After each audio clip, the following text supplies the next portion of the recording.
War and Peace. Book 12, 1812.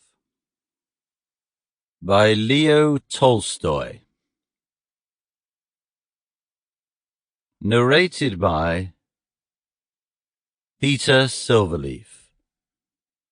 Chapter 1.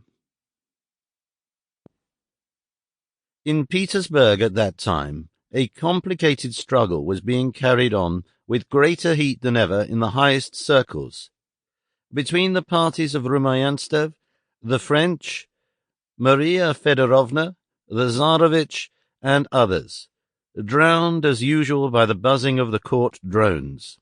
But the calm, luxurious life of Petersburg, concerned only about phantoms and reflections of real life, went on in its old way, and made it hard, except by a great effort, to realize the danger and the difficult position of the Russian people. There were the same receptions and balls, the same French theatre, the same court interests and service interests and intrigues as usual. Only in the very highest circles were attempts made to keep in mind the difficulties of the actual position.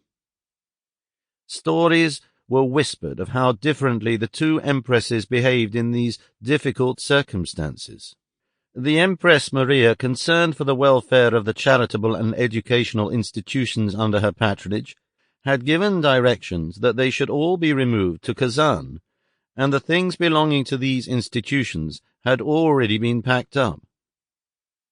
The Empress Elizabeth, however, when asked what instructions she would be pleased to give, with her characteristic Russian patriotism, had replied that she could give no directions about state institutions, for that was the affair of the sovereign, but as far as she personally was concerned, she would be the last to quit Petersburg.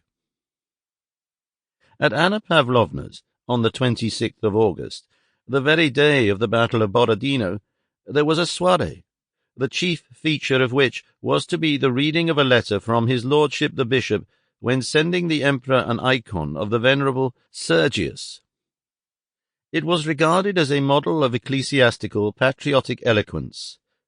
Prince Vasily himself, famed for his elocution, was to read it. He used to read at the empress's. The art of his reading was supposed to lie in rolling out the words quite independently of their meaning, in a loud and sing-song voice, alternating between a despairing wail and a tender murmur, so that the wail fell quite at random on one word and the murmur on another. This reading... Sample complete. Ready to continue?